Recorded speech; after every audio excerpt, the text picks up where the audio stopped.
시청자 여러분 안녕하십니까. 법설의 최기철입니다. 2013년 큰 파장을 불러일으켰던 김학의 전 법무차관의 성접대 의혹 사건이 6년 만에 다시 수면 위로 전면으로 떠올랐습니다. 이번 수사는 성접대 의혹의 진위 여부와 함께 당시 검찰과 경찰의 수사가 제대로 됐느냐 이 문제가 전면적인 문제로 나섰습니다. 이 검찰 진상조사단 조사가 제대로 될 경우에는 대대적인 검찰 개혁과도 연결될 수 있는 상황입니다. 오늘의 법설 김학의 전 법무차관의 성접대 의혹 사건으로 시작합니다. 시사 전문가 노영희 변호사 나오셨습니다. 안녕하십니까? 네, 안녕하십니까? 자, 20년 전 사건이죠. 네. 2009년부터 이 내용을 시작이 됐다고 하고 저기 수사가 된 시점은 2013년, 꼭 6년 전이군요. 네, 그렇습니다. 이 정리를 좀 해드리면은 윤중천이라는 그 건설업자가 김학이라는 그 검찰 고위 간부의 스폰서였고 따로 그 별장을 만들어서 성접대를 하는데 그 성접대에 동원된 피해 여성들은 일반인이었고 그렇죠. 그 일반인들을 동원하는 데는 그 윤 씨가 먼저 성폭행을 하고 그 자료를 사진과 동영상으로 남기면서 협박을 했다. 이게 참 그 당시 또 별장의 성접대 특성은 그 다수가 나오는 그런 아주 난교 수준의 아주 난잡한 행위였고요. 이 과정에서 윤 씨가 피해 여성들에게 마약을 투여했다. 그리고 그 현장에 김학의 전 법무차관이 있었다. 2013년 초에 언론을 통해서 드러났고 이것이 검찰에 송치됐습니다만 두 번이나 수사를 하고 결국엔 무혐의가 됐어요. 그래서 이제 촛불 정부가 들어서고 검찰이 과거사를 정리하겠다 이런 취지에서 진상조사를 하게 됐는데 이 피해자는 있는데 가해자는 없다 이런 사건 중에 아마 대표적이지 않았나 권력적인 그런 사건에서는요. 상당히 좀 문제가 제기가 됐었는데 변호사님께서는 이 사건 수사 어떻게 보셨습니까? 이제 이 사건을 수사할 때 실체적 진실을 밝히는 데 있어서 가장 방해가 되는 요소가 뭔가를 보게 되면요. 네. 그 사건의 범인이 그 조직 속에 들어있을 때가 사실은 가장 수사가 안 된다는 거예요. 예.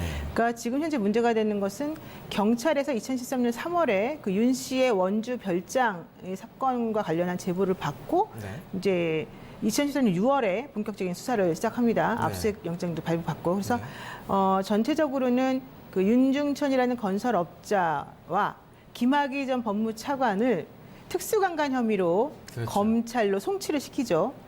그런데 그것이 이상하게 검찰에서는 김학의 전 차관에 대해서 무혐의 처분이 네. 내려졌습니다. 그리고 난 다음에 2014년 8월인가요? 그 동영상 속의 피해자로 얘기되고 있는 권모 여성이 내가 저 동영상 속의 주인공이다. 네. 나는 그 당시 이러이러한 문제점을 모르고 갔다가 이런 일을 당했기 때문에 수사를 다시 해달라고 하면서 김학의 전 법무차관을 당시 고소를 했습니다. 예. 그런데 역시 그 당시에도 김학의 전 차관에 대해서는 무혐의 처분이 났고 예. 이 여성분의 주장은 신빙성이 없다 이런 식의 결론이 났단 말이에요. 그러면 이게 왜 이렇게 됐을까?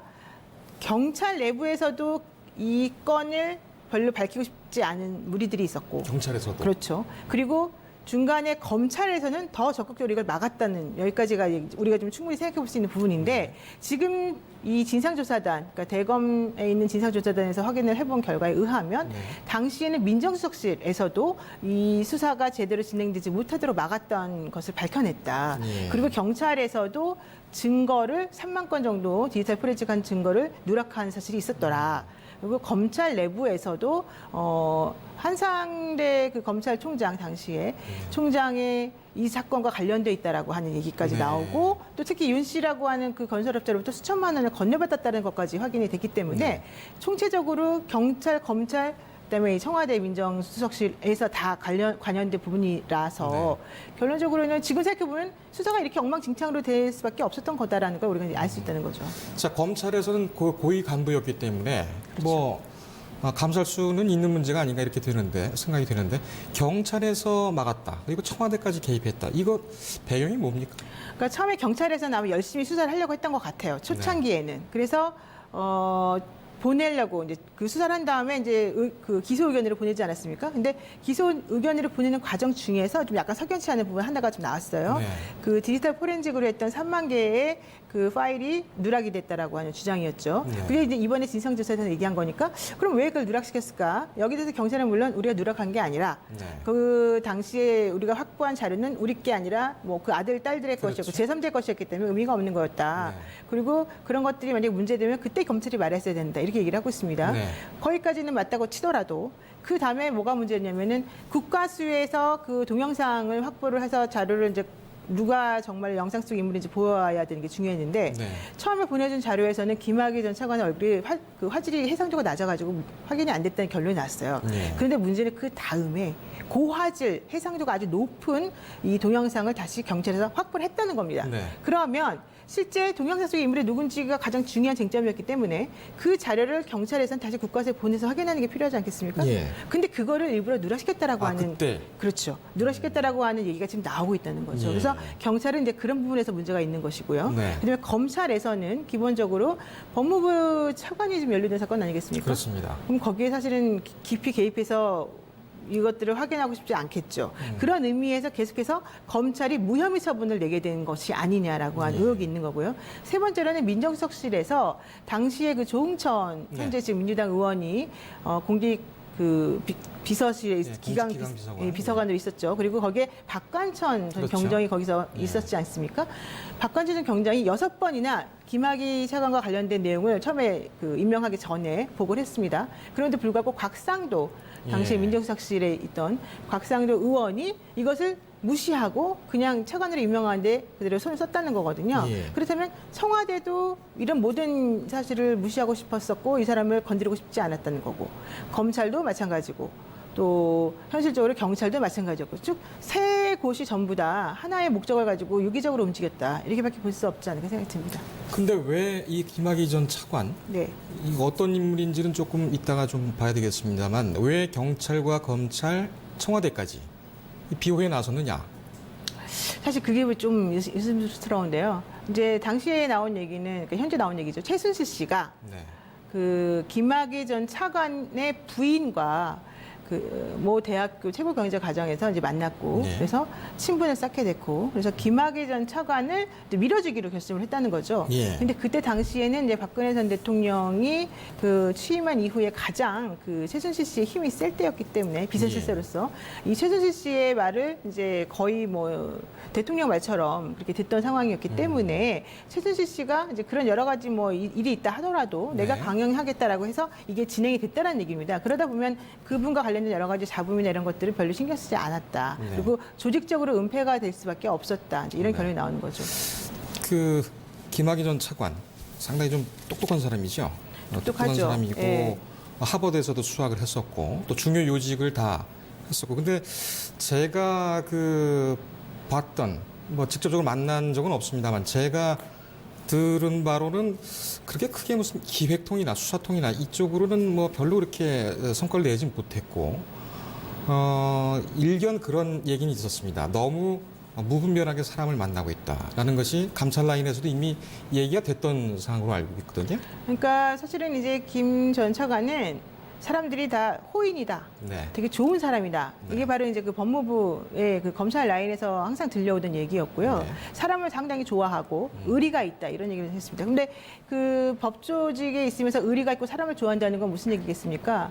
그 겁 없이 아무나 만난다는 것이고 그렇죠. 그 융통성 있게 다른 사람과의 관계를 유지하려고 한다는 것이고 네. 그런 관계를 자기의 상부 조직에게까지 확대시키려고 하는 그런 사람이라는 뜻이지 않겠습니까? 그게 바로 이 사건의 핵심이 아니었을까. 이제 여러 관계자들이 왜냐하면 아까 말씀드렸던 그 윤중천 씨의 그 별장에 초대받은 사람이 사실은 이 김학의 전 차관만 있었던 게 아니라는 거죠. 네. 김학의 전 차관을 소개시켜준 사람이 한상대 검찰총장이었고 아, 그래요?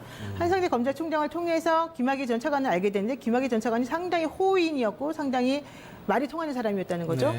그러다 보니까는 이 사람을 통해서 뭔가 해볼 수 있겠다라는 게 이제 건설업자들의 생각이었고, 그러려면은 담보할 수 있을 만한 이 사람의 약점을 잘 봐야 되겠다라고 해서 그 성접대와 관련된 동영상이 찍혔다라는 얘기고요. 예. 이제 그러다 보니까는 그런 사실을 잘 모르고 있던 이 김학의 전 차관은 내가 여기저기 사람들을 끌어서 너에게 인적 네트워크를 만들어 주겠다라고 하는 의미에서 사실은 법조계 수많은 인사들을 거기에 이제 모으게 했다라고 하는 얘기가 나와요. 그래서 이런 전반적인 것들을 살펴보게 되면은 그것 때문에 지금 현재까지도 이 김학의 성접대 사건이 제대로 밝혀지지 않고 있는 게 아닌가라는 게 첫 번째 생각이고, 네. 더 이런 제 생각을 근거 있게 만들어지는 거는 지금 그 과거사 진상조사위원회가 조사를 하고 있지 않습니까? 네. 근데 원래 이게 끝났어야 되는데 못 끝나면서 질질 하고 그렇죠. 있는데 그 중간 과정 중에서 뭐가 얘기됐었냐면 너무 외압이 심하다. 이 진상조사위원회 그 위원들이 우리 이 김학의 사건은 도대체 수사를 할 수가 없다. 이러면서 이 와서 수사를 같이 돕기로 했던 진상조사위원회에 있는 위원 검사 출신들이죠. 네. 그분들이 너무 우리를 막는다. 그렇죠. 또 다른 사람들도 막는다. 그래서 못하겠다. 이런 얘기가 나왔었고 결과적으로 위원들을 다 바꿨습니다. 그러니까 그런 전반적인 과정을 살펴보게 되면 네. 혹시라도 조금이라도 관여된 뭔가가 나올까봐 이걸 미리미리 현재까지도 막고 있는 세력이 있는 건 아닌가 이제 네. 이런 의심을 할 수밖에 없을 것 같습니다. 이거 촛불정부 후에 적폐를 좀 청산을 하고 네, 검찰도 자발적으로 좀 나서서 과거를 청산하고 이렇게 가자는 건데 그렇죠. 아직까지도 이렇게 되풀이되고 있다는 건 상당히 좀 문제가 있지 않나. 근데 우리나라 역사가 조금 그렇지 않습니까? 친일파 지금 아직도 잔재 해결 못하지 않았습니까? 그렇죠. 그러니까 제가 오늘 오면서 들은 것 중에 하나가 이제 안산 시민의 노래라고 하는 게 있는데 네. 그 노래를 작곡하신 분이 김동진 씨가 뭐 네. 그런 분인데요. 이동진 씨가 그분이 친일파 명부에 이름이 올랐다는 거예요. 왜 올랐냐 물어봤더니 그분이 일본을 위해서 작곡한 게 이제 드러났다는 거. 이제 와서 드러난 겁니다. 말하자면. 그렇죠. 그 얘기는 무슨 얘기냐면 아직까지도 이 친일과 관련된 행적을 보인 사람들이 제대로 정리가 되지 않았다는 얘기고, 그것을 비단 그 사람에 대한 얘기뿐만이 아니라 현재 우리가 적폐청산과 관련된 얘기들을 진행하면서 항상 나온 얘기거든요. 그래서 지금 이런 것들을 제대로 처리하지 못하고 온 우리의 역사가 결국 오늘의 현재를 만든 건 아닌가 이런 생각이 듭니다. 오늘 상당히 좀 투사 같으신데. 별로 원하지 않습니다만. 예, 예. 예. 하여간 뭐 정확한 말씀이고 또 아주 의미 있는 지금 시점에서 의미 네. 있는 문제가 아닌가 했습니다. 근데 지금 새로 이렇게 좀 주목해야 될 만한 것이 윤중천 씨를 김학의 전 차관과 소개를 해준 사람이 한상대 전 총장이다. 네네. 한상대 총장은 상당히 좀 조심스러운 성격으로 제가 기억을 하고 있거든요. 그래서 지금 외국 나가 계시다고 예. 연락이 안 된다고. 같이 이제 기자들하고 어디 뭐 트레킹이라든지 가도 네. 약주를 좀 안 드셨어요. 그렇죠. 그래서 상당히 좀 맞습니다. 조용하고 조심했는데. 근데 그런 분들은 또 핵심 코어들하고는 또 흉금없이 이제 관계를 가지죠. 그러니까 그렇습니다. 일반인들하고는 거리를 두고 내가 믿을 수 있는 몇 명하고는 정말로 이렇게, 왜냐면 그런 사람이 없으면 사실은 이제 혼자 살아날 수가 없으니까요. 예. 근데 그런데 이 얘기가 왜 나왔냐면은 한상대 그 총장이 2013년도에 이 윤 씨의 별장을 압수수색할 당시에 네. 그 명함이 거기서 나왔다는 거기서 거예요. 나왔다. 갑작스럽게 왜 명함이어서 나오냐? 알고 봤더니 그 이전부터 관계가 있었었다라고 한 얘기였고, 네.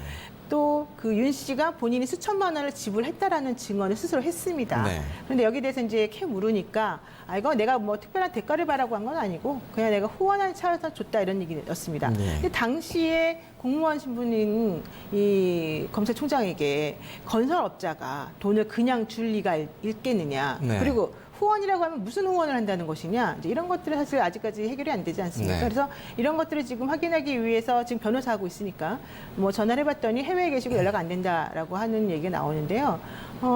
그렇다라고 한다면 지금 말씀하신 것처럼 그렇게 조심하는 사람도 마저도 네. 그렇게 연루돼 있다는 게 지금 나오고 있다면 우리가 알고 있는 수많은 다른 사람들 혹은 의심의 눈초리를 보신 사람들은 얼마나 거기 관련돼 있을까?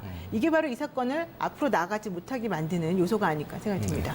한 2분 정도 남았는데요. 예, 지금 사실 뭐 너무 짧습니다, 우리 시간이.